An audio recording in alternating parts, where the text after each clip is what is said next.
रसूलों के माल और उसका 25वां बाब, जो 27 आयात पर मुश्तमिल है।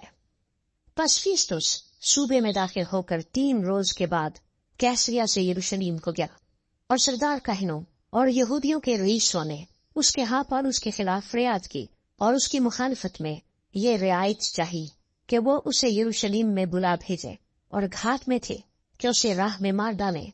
मगर फिस्तुस ने जवाब दिया कि पौलुस तो कैसरिया में कैद है और मैं आप जल्द वहां जाऊंगा, बस तुम में से जो इख्तियार वाले हैं वो साथ चले, और अगर इस शख्स में कुछ बेजा बात हुई तो उसकी फरियाद करे।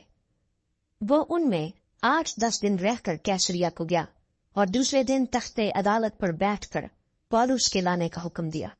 जब वो हाजिर हुआ तो जो यहूदी यरूशलेम से आए थे वो उसके आस पास खड़े होकर उस पर वो तेरे सख्त इल्जाम लगाने लगे, मगर उनको साबित न कर सके। लेकिन पौलुस ने ये उज़र किया कि मैंने ना तो कुछ यहूदियों की शरीयत का गुनाह किया है, न हैकल का, न कैसर का। मगर फिस्तुस ने यहूदियों को अपना एहसानमंद बनाने की खर्च से पौलुस को जवाब दिया, क्या तुझे यरूशलेम जाना मंजूर है कि तेरा यह मुकदमा वहां मेरे सामने फैसल हो?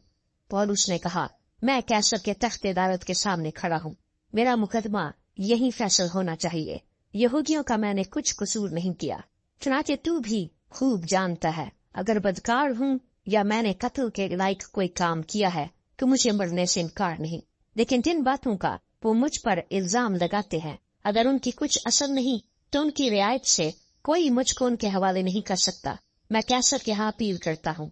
फिर फिस्तुस ने सलाहकारों से मसलहत करके जवाब दिया कि तूने कैसर के यहाँ अपील की है, तू कैसर ही के पास जाएगा। और कुछ दिन गुजरने के बाद अग्रिप्पा बादशाह और बरनीके ने कैसरिया में आकर फिस्तुस से मुलाकात की, और उनके कुछ अरसे वहां रहने के बाद फिस्तुस ने पौलुस के मुकदमे का हाल बादशाह से ये कहकर बयान किया कि एक शख्स को फेलिक्स कैद में छोड़ गया है। जब वो यरूशलेम में था तो सरदार काहिनों और यहूदियों के बुजुर्गों ने उसके खिलाफ फरियाद की और सजा के हुक्म की दरखास्त की। उनको मैंने जवाब दिया कि रूमियों का ये दस्तूर नहीं कि किसी आदमी को रियायतन सजा के लिए हवाले करे जब तक कि मुद्दा अलह को अपने मुद्दइयों के रूबरू होकर दावे के जवाब देने का मौका न मिले। बस जब वो यहाँ जमा हुए तो मैंने कुछ देर न की, बल्कि दूसरे ही दिन तख्ते अदालत पर बैठकर उस आदमी को लाने का हुक्म दिया।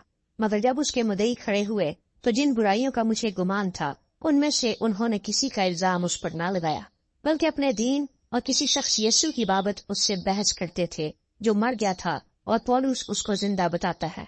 चूंकि मैं इन बातों की तहकीकात की बाबत उलझन में था, इसलिए उससे पूछा, क्या तू यरूशलेम में जाने को राजी है कि वहां इन बातों का फैसला हो?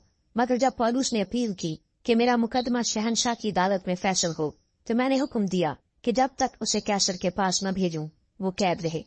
अग्रिप्पा ने फिस्तुस से कहा, मैं भी उस आदमी की सुनना चाहता हूँ। उसने कहा, तू कल सुन लेगा।